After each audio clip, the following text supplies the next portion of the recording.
Hello and welcome to China Now, your most authoritative news and current affairs talk show. My name is Makiza Micheline Latifa. Let's begin the show with the very latest news happening in China on China Currents with Kris, our regular host, as he brings you a lineup of stories, including some stories on international trade, where Japan has reacted to China's ban on Japanese seafood, stating that it is totally unacceptable and strongly urges China to immediately repeal its measures.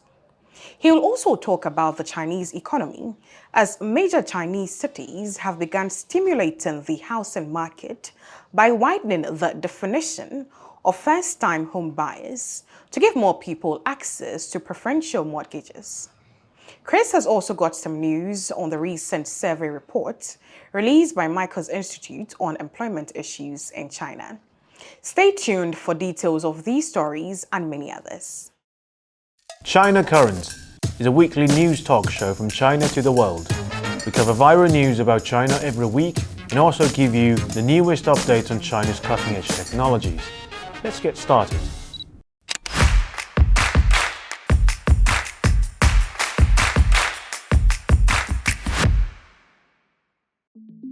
Hi, welcome to China Currents. I'm Kris. Last week, the top trending news on Chinese social media was undoubtedly Huawei's new cell phone, Mate 60 Pro. As we reported earlier, Huawei released the phone on August 29th, the day which US Secretary of Commerce Gina Raimondo was about to wrap up her 4-day visit to China. Huawei's new 5G release was thus seen as a symbolic victory for Huawei in defying DC sanctions, demonstrating China's ability to make technological breakthroughs despite the challenges it faces. The Mate 60 Pro smartphone has ignited curiosity among tech enthusiasts and industry observers, particularly regarding the origin of the chips used in the device. Due to its sudden release and following sold out, many did not have the chance to obtain the cell phone, but by last week, experts have finally received their phones that shed light on the somehow mysterious cell phone. While Huawei has remained tight-lipped about the specifics of chip technology used in the Mate 60 Pro, a teardown analysis conducted by Tech Insights, a Canadian semiconductor intelligence firm, suggests that chip in question is the Kirin 9000S, manufactured by China's leading foundry, Semiconductor Manufacturing International Corp. (SMIC). The Mate 60 Pro's launch has led to an outpouring of national pride, with Chinese netizens hailing the device as a testament to China's ability to make significant technological strides in the face of stringent US sanctions. In the past week, consumers flocked to Huawei stores to buy the new model, priced at 6,999 yuan, that's $958, leading to a surge in stock prices of companies related to the sector, including a 5% increase for SMIC. Following Huawei's breakthrough in the US sanction, the White House was forced to change its tactics. On September 3rd, Gina Raimondo, the US Secretary of Commerce, who got ambushed by Huawei during her visit to China, made a statement about US policy regarding Chinese chips. Unlike previous statements in which stressed both chips at military and civilian level, Raimondo merely addressed that the US will not sell the most sophisticated chips to the Chinese military.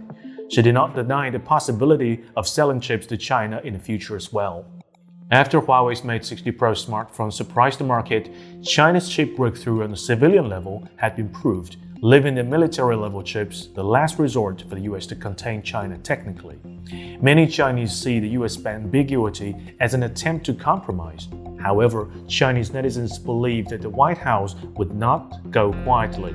The public is concerned that the compromise can merely be a tactic to erode China's self-developed chip industry, luring it to be dependent on the US once again. Some also consider the US as taking the last chance to gain profit from the chip trades before China researched more of its own.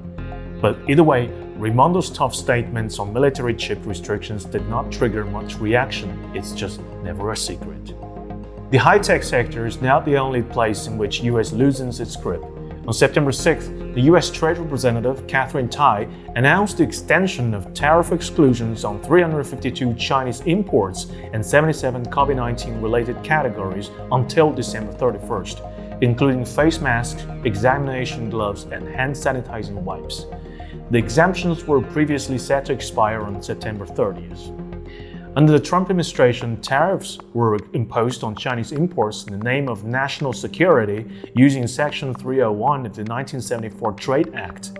Over 2,200 Chinese imports were granted exemptions during this time, including 549 that received a one-year extension.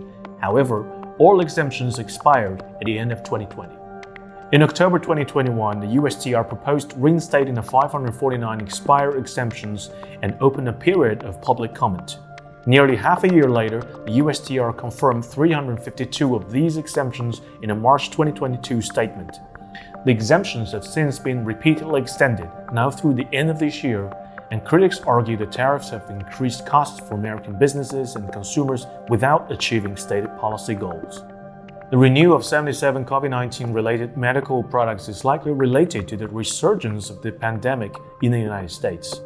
According to the CDC, the number of hospitalized COVID-19 patients has been in a steady increase since late June, with over 17,400 cases reported on August 26th. Many individuals who have received double vaccination and booster, for instance, First Lady Joe Biden, have been found positive for COVID-19 for the second time. With China's removal of COVID-19 testing requirement for foreign travelers on August 30th, this announcement will undoubtedly provide significant market opportunities for Chinese medical equipment manufacturers to find sales outlets. Next up, another piece about international trade. On September 4th, Japan submitted a complaint to the World Trade Organization regarding China's ban on Japanese seafood, stating the action is totally unacceptable and that it strongly urges China to immediately repeal its measures. The complaint has been faced with strong criticism in China, calling it ridiculous and unjustified. Chinese netizens condemned Japan for its attempt to shift blame onto China despite its own action of disposing nuclear contaminated water into the Pacific Ocean. Beijing maintains that its ban on Japanese seafood is a necessary measure to ensure the safety of Chinese consumers and have acted in accordance with WTO regulations by implementing emergency measures to protect consumers from potential harm. As the trade dispute between China and Japan escalates, both countries are cautious against straining the already fragile relations. Looking ahead, Japan is seeking talks with China to resolve the trade dispute, with top officials of both countries set to cross paths at the ASEAN summit. Next up, let's turn to Chinese economy. Starting last week, major Chinese cities like Shanghai, Beijing, Guangzhou, and Shenzhen began to stimulate the housing market by widening the definition of first-time home buyers to give more people access to preferential mortgages. Under the new policy, when a household applies for a loan to purchase residential property and none of its members own a home in the local area, regardless of whether they have previously used loans to buy property, financial institutions will consider it as the first home purchase and apply corresponding housing credit policies. As the policy takes effect, first-time home buyers and those seeking to upgrade their housing have quickly made decisions, resulting in a noticeable impact. According to some real estate sales personnel in Beijing and Shanghai, after policy was implemented, the daily sales volume of new housing projects almost exceeded that of the previous month. Experts believe that this policy will stimulate market demand, substantially reduce the cost of home buying, and provide a positive direction for the market, contributing to the stable and healthy development of the real estate sector in China. It is expected that more cities will introduce similar policies in the near future, further enhancing the vitality of the real estate market. Real estate is not the only sector that the Chinese government cares about. On September 4th, China's National Development and Reform Commission established a new institution called Bureau for Private Economy Development. The new bureau is responsible for enhancing communication between private enterprises and the government. It is also in charge of coordinating the preferential policies toward the private sector. Unlike other government institutions in China, based on the latest information, the new bureau does not have supervision responsibilities over the enterprises. The bureau was set up amid China's economic recovery from COVID. With the youth unemployment rate hitting record high, China is finding this way to create more jobs in the private sector. Previously in July, China's State Council issued a 31-point guideline on boosting private economy, calling to improve the business environment. Opinions on Chinese internet are sharply divided. Despite the promise from the government, many believe that the state is deepening its intervention in private enterprises. "We don't need the officials to tell us what to do," netizens wrote on social media. The others are convinced that the Bureau will help to turn the guidelines into policies preferential to the enterprises. With the Bureau's existence, business will be less disrupted by arbitrary bureaucracy. Next up, a recent survey report released by M Cos Institute revealed that the employment focus of Chinese college graduates have further shifted to prefecture-level cities and below. The education sector is the main absorber of graduates in these regions. According to the income data from the survey, the monthly income of college graduates who started teaching in prefecture-level cities and below in the 2022 cohort was 4,468 won. This is an increase of 378 won compared to the 2018 cohort, but it's lower than that of the national average for undergraduates in 2022. However, the job satisfaction of this group not only exceeds the national average level, but is also significantly increased. The data shows that the job satisfaction of college graduates teaching in prefecture-level cities and below in the 2022 cohort is 84%, a substantial increase of 9 percentage points compared to the 2018 cohort.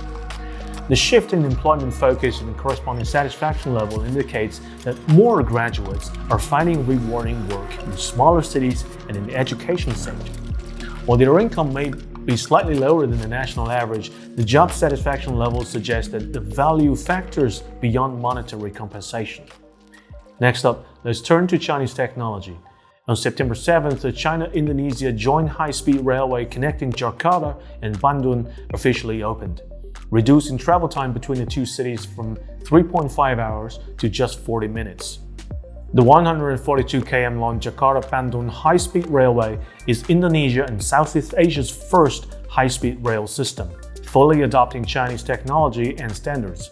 With a maximum operating speed of 350 km per hour, the new railway is a cooperation project between China and Indonesia under Indonesia's Global Maritime Fulcrum and China's Belt and Road Initiative.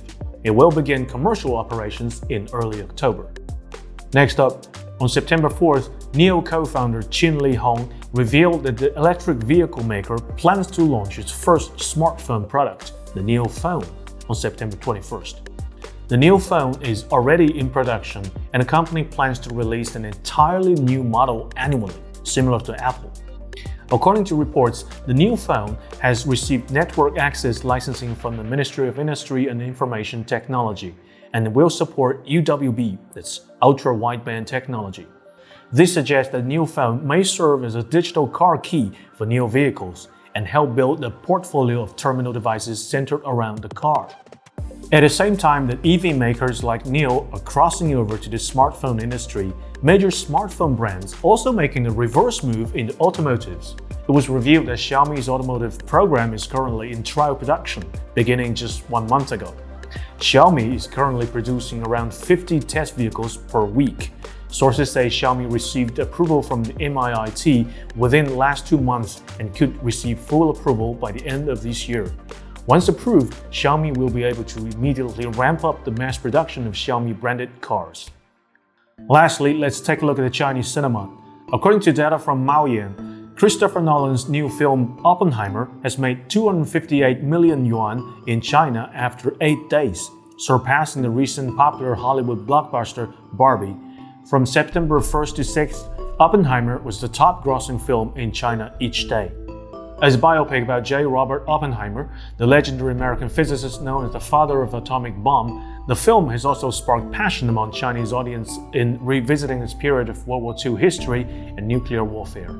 Well, that's all for today. Thank you for watching this episode of China Currents. If you have any thoughts and comments about our show, please reach us at the email address below. I'm Kris. I'm looking forward to hearing from you, and see you next time. And that's all for China Current. Next up is Threshold with Lisa, where you get to know about all the interesting technological innovations happening in China. A larger part of the conversation today focuses on the recently released Huawei Mate 60 Pro smartphone and the source of its chips. Want to know what this much talked about smartphone is made of? Then please stay with Lisa for more details.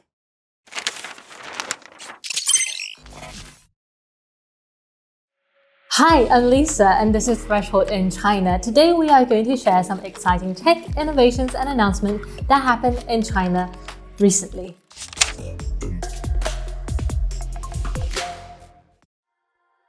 Huawei recently released a new smartphone and people are curious about the source of the chip. While Huawei did not specify the chip technology used in the phone, Tech Insight, a Canadian semiconductor firm, took the phone apart and suggested that the chip is in fact the Kirin 9000S. It is manufactured using advanced 7nm process technology. This new domestically made chip is hailed as a victory by Chinese as it defies US sanctions. Up until now, the best chip manufacturers in China had only publicly reported the mass production of 28nm chips. So how did Huawei suddenly jump to 7nm? In 2022, Tech Insight also disassembled a crypto mining ASIC from Minerva, a fabless crypto mining semiconductor company. They found that the Minerva Bitcoin miner system on chip was manufactured by SMIC and the parameter is very close to TSMC and Samsung's first generation 7nm process. This suggests three things. First, Chinese chip enterprises have acquired 7nm production capabilities.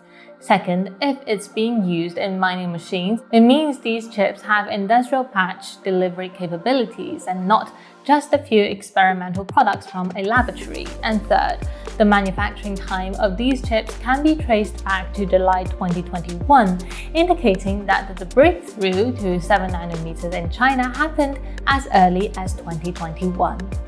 But from a global perspective, the 7nm technology still lags behind the cutting-edge process currently used for smartphone chips. For example, the iPhone 15 uses 3nm process. According to Professor Liu Tingjie, the gap is 2 to 2.5 nodes, which means that Huawei's 5G chips are 3 to 5 years behind the forefront. However, given the rapid progress of China's semiconductor industry, the gap could be closed sooner. More importantly, reports suggest Mate 60 Pro sales have exceeded 800,000 units, with supply chain orders reaching 15 to 17 million. This high volume speaks to a stable supply of the 5G chips. For these production numbers to be achieved, Huawei and other manufacturers throughout its supply chain must have achieved major improvement in advanced process and effectively managing the yield rates of chip wafers, or else the cost of making a smartphone would be too high. Another interesting feature of the Mate 60 Pro is that it realizes direct satellite calls. By connecting to China's high-orbit Tiantong-1 communication satellite, the phone unlocks satellite calling beyond just sending short messages, something that was previously only possible with large antennas and high transmission power. Huawei making a comeback has definitely raised question on the effectiveness of sanctions. An expert suggests that US may impose even greater restrictions than what exists today to further curtail China's access to critical manufacturing technologies. Recently, US Commerce Secretary Raimondo announced US will not be selling advanced chips to China, with an intent to restrict the development of China's AI sector and limit end-to-end companies like Huawei from controlling communication endpoints. But for now, it seems that US chip makers were right when they warned that extensive sanctions would not stop China, but in fact motivated to redouble its effort to build alternative to US technologies.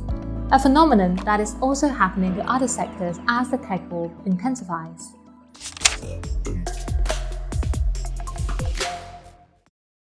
China and the United States have both announced major breakthroughs in stimulating nuclear fusion reactions of the sun. Recently, China's new generation artificial sun, Huanliu 3, achieved a high confinement mode operation with a plasma current of a staggering 1 million amperes, the highest current ever for nuclear fusion. The Huanliu 3 devised a tokamak using magnetic field to trap and squeeze a plasma of fusion fuel, creating temperatures about 7 times hotter than the core of the sun. At these scorching temperatures, the repulsive force between nuclei are overcome, leading to nuclear fusion. This breakthrough makes the entire system more controllable and cost-effective, thus promoting the commercialization of nuclear fusion. In late 2022, the United States National Ignition Facility, NIF, renowned for its massive laser system, also accomplished the groundbreaking first ever ignition in history. This achievement signified the fusion reactions becoming a self-sustained engine, producing enough energy to maintain themselves and compensate for any energy loss, comparable to harness a star's energy. NIF used high-intensity lasers to superheat and squeeze a tiny fusion fuel pellet, inducing a short-lived but powerful burst of fusion reactions. Although using dramatically different approaches, both of these breakthroughs bring us closer to a future of unlimited energy possibilities. The two main techniques to achieve this are magnetic confinement and inertial confinement. Both methods use hydrogen isotope as fuel. When these isotopes fuse together, they form helium and release a tremendous amount of energy in the form of heat and neutrons. Magnetic confinement aims for a steady-state fusion reaction, which means using strong magnetic field to contain hot plasma so the fusion reaction can occur continuously, providing a stable and consistent power output. This allows steady power production as a conventional power plant. However, the complexity and the large scale of the device required to maintain the plasma present cost and operational challenges. Issues such as plasma instabilities, turbulence, and heat losses become more pronounced as the current increases, approaching the threshold of ignition. What is significant with Huawei 3 is that it allows plasma current of 1 million amperes while maintaining stability. This high current brings scientists closer to achieve ignition and produce a net output of energy.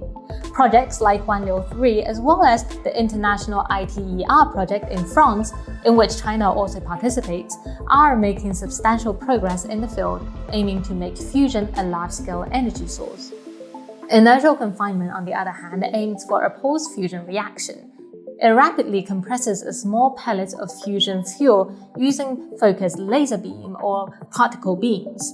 This causes a burst of fusion reaction like a tiny explosion for a very brief moment.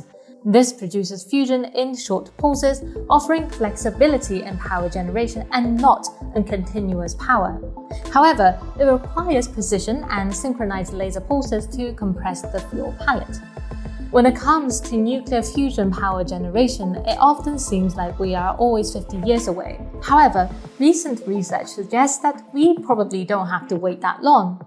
Developing a fusion reactor with clean, abundant energy with minimal environmental impact and no long-term radioactive waste is within our reach.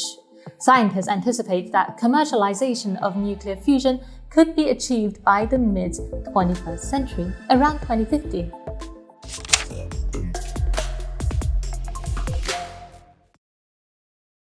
Today, there are over 8 billion people on the planet.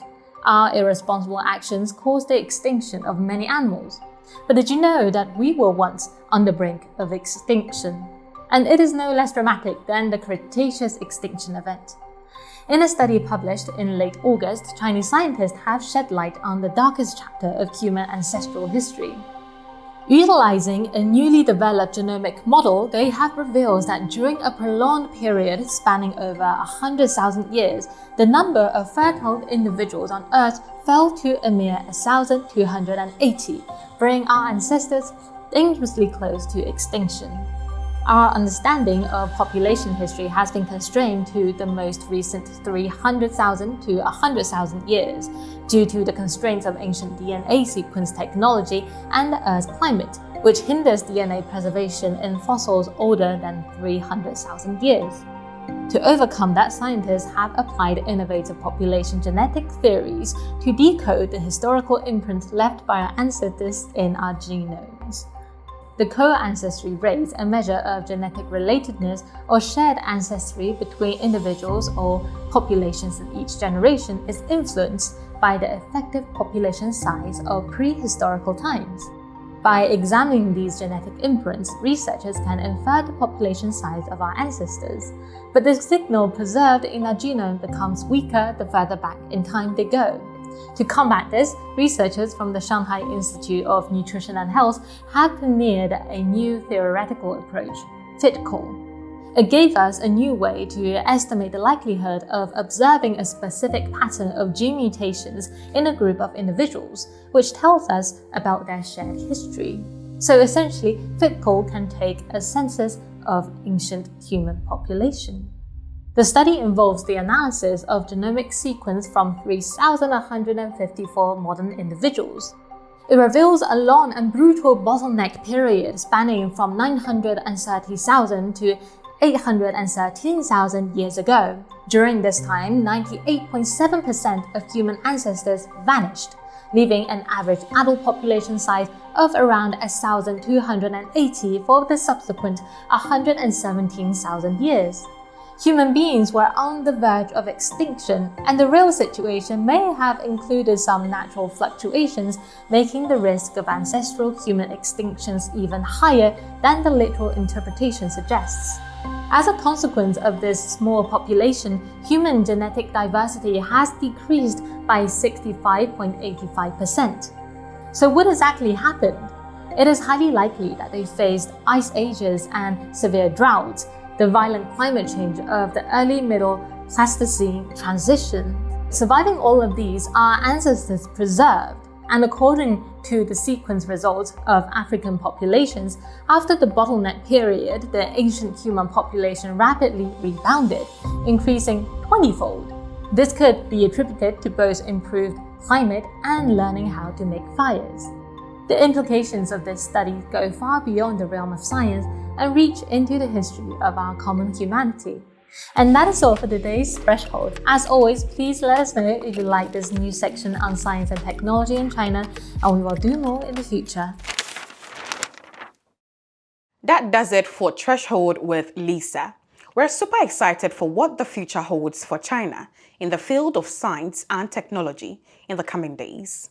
Now let's turn our eyes outside the studios. Here, you may hear many voices, entrepreneurs starting their businesses from scratch, or the voices of our thinkers and scholars who will share with us their brightest ideas about China and the rest of the world. Today, it features Radhika Desai, a professor at the Department of Political Studies who doubles as the director of the Geopolitical Economy Research Group at the University of Manitoba. And the discussion centers on New Cold War, de-dollarization, and the world governance, a geopolitical economy.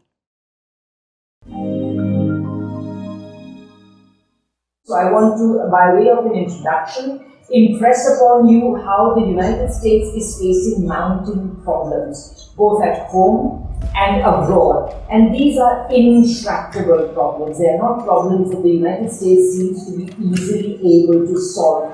They seem to be dubbing, they seem to be sending the United States in a spiral of decline, of economic chaos, social division, political logjam, etc. And this is going to, I think, worsen very radically in the coming year, given the US elections that are coming up, before there is any hope of it getting better. And I want to say a couple of things about how I see the new Cold War, de-dollarization, and the question of global governance being linked. And the phenomena that so many of us are now calling de-dollarization. In talking about de-dollarization, I have argued in my work that you have to understand de-dollarization as resting on two pillars. One of those pillars is the rise of external challenges, the increasing centrality of China as a source of world finance, the ability of countries to start trading in one another's currencies, currency swaps, alternatives to SWIFT, blah blah, and so on. These are the most talked about. So the second pillar, so in addition to the external challenges, the second pillar on which de-dollarization rests are the internal contradictions of the dollar system, and they are very fundamental. In fact, you cannot understand de-dollarization without understanding these internal contradictions, because otherwise you will understand why people may prefer other alternatives, but you will not understand the collapse of the dollar system when it comes, and that is not that long in the future. And this is rarely mentioned, it is rarely understood. Indeed, we have an entire industry, an academic industry of people, largely based in the United States, whose sole purpose is to deny the internal contradictions of the dollar system and make it look as though it is the most natural thing in the world for the dollar to dominate the world economy, and how this dominance is going to continue forever and ever. So, obviously, I think most of us are aware that things are not going well for the US, both internationally and domestically, but it's useful to just enumerate what are some of the main issues. So, obviously, the US's economic weight in the world economy is declining. As a consequence, of course, it is waging the new Cold War. It is essentially engaging in fairly comprehensive and hybrid aggression on many fronts, of which, of course, China and lately Russia have been particular targets. Nevertheless, and partly because of this, these sanctions, because of this declining economic weight, its sanctions are boomeranging. It is losing many allies, and even those who are left face a complex conundrum, because what the United States must demand from these remaining allies, which is a level of masochism, an ability to accept punishment, basically ensure that this scenario is not going to be stable. How long can you keep your allies if you are imposing such costs on your allies? So the surface appearance of unity and allegiance is superficial, and there are deep cracks that are already existing in these alliances. And finally, things are so bad for the United States that it is actually destroying the very system of open world governance. That is to say, a world governance based on the principle of free markets and free trade, whose principal purpose is to open up subordinated economies so that they may serve the interests of US corporations and so on. So, this very system of world governance, which it has been trying to create and maintain since the end of the Second World War, it is now forced to attack the very system, the principles of this very system. This is what is happening internationally. Domestically, its economy is mired in productive decline. Inequality in the United States is reaching unprecedented levels, and the cause of both of these is the heightened level of financialization that the US has engaged in since the 1970s, and which is the accompaniment of the dollar's world road. Today, the dollar's world road would not exist were it not for this casino-like and loan shark like predatory lending, speculative activity, etc., that occurs today in the US financial system. Thirdly, the US policies are creating social conflict, and indeed this social conflict is sometimes so bad that over the last couple of years, I'm sure many of you know, there have been books and articles written on the possibility of civil war in the United States. This is not light thinking. I think this is very real. It is necessary for the United States today to fight against inflation, and the return of inflation is actually one of the principal symptoms of the US's imperial decline. The return of inflation, same thing happened in the 1970s when the imperial system was tottering, and it's happening again today. The United States must necessarily fight against inflation, but in doing so, it will endanger the very financial system that it has created. But so essentially the US Federal Reserve is caught between a rock and a hard place. If it doesn't attack inflation, the dollar will be undermined because it is losing its value. If it attacks inflation, it is going to undermine the financial system, which is also necessary to retain the dollar's world role. So it is damned if it does, and it damned if it doesn't. So this is the situation. Further, the US military record is one of quagmire and defeat after defeat. So all around, I would say the contradictions are mounting.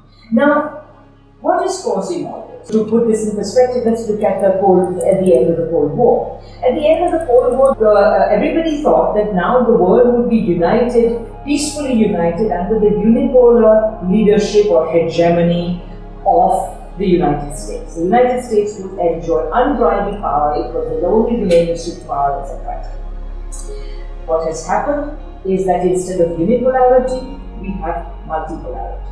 And multipolarity has occurred because of the decline of the United States and the rise of the West, both of which are in turn the result of the adoption of neoliberalism by the United States and the rejection of neoliberalism in whole or in part, preeminently by China and to a lesser extent by some other countries. So, US is declining, the rest are rising, the United States is reacting, so no unipolarity, multipolarity instead, and the United States is reacting to this reality with unrestrained aggression, military and hybrid. So you see that there is no peace within either.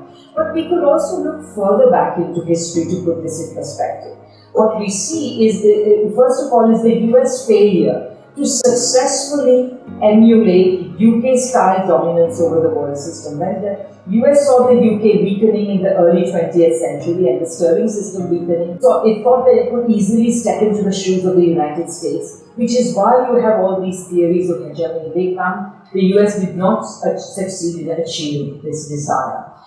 In part, this was because the US had the misfortune of taking up the leadership of the capitalist world and the imperialist world when the decline of imperialism had already set in. I think for obvious reasons, probably you guys do as well, 1914 to have been the peak of imperialism and of the imperial system. And the long-term decline of the imperial system since 1914 has been occurring thanks to advancing multipolarity. So then how do we see the linkages between the New Cold War, de-dollarization and world governance? I think it should be clear by now that the US is waging the New Cold War to stem its imperial decline with the only means it has left, and that is coercive power. The United States has become economically so weak, it has run out of carrots with which to run the world economy. Now it only has sticks. And so it is going to wield these sticks, but they are not going to have a lot of effect. They are not going to be very effective. Secondly, the very decline of the US is ensuring that it cannot win the New Cold War, but will only suffer perverse consequences, such as putting the system of world governance it has sought to construct over the past century in danger, and de-dollarization is the chief aspect of it. Obviously, the boomeranging of sanctions is another part of it, and let me just say also, to anticipate one of my conclusions, the demise of this system of world governance is not something we should shed many tears over. It was an imperial system of governance, and we now have the opportunity to try to create a truly post-imperial system of world governance. China will, of course, play a very important role.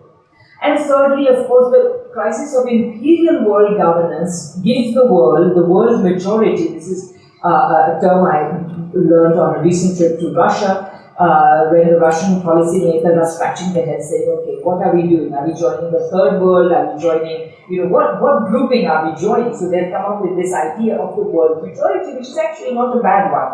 Anyway, so what the crisis of imperial governance gives the world majority an opportunity to rebuild world governance, including the world monetary and financial system on radically different post-imperialist principles. And I think, so obviously we know that there are rising alternatives.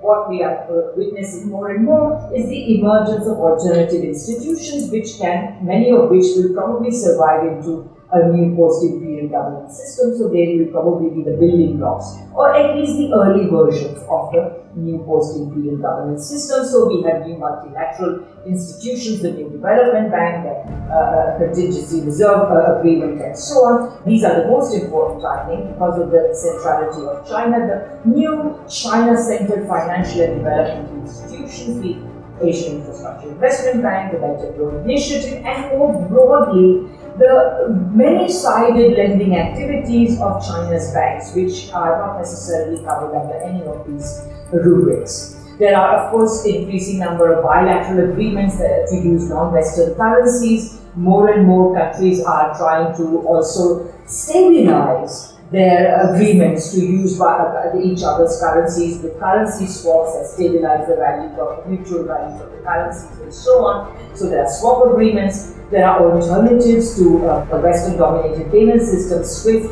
there is increasing exploration of the potential of digital currencies, centralized digital currencies, to aid in the process, to facilitate trade between countries without the resorting to the use of the dollar. And of course, last but not least, the weaponization of the dollar system by the United States, most recently seen in the sequestering of Russian reserves, but it also has many precursors. There was the seizure of Afghan reserves, the seizure of Venezuelan reserves. So all of these are instances of the way in which the United States, despite all the rhetoric about how it provides the dollar to the world as a public good and its financial system as a public good, in fact, the financial system has always been acting in the interest of the United States corporations and entities. So the weaponization of the dollar system, as it has increased, has made more and more countries wary of using the US dollar and the financial system. Well, that does it for the show today. I hope you enjoyed this edition as always. Please do send in your comments, thoughts, feedback, and suggestions for the coming episodes of the show through the email provided below.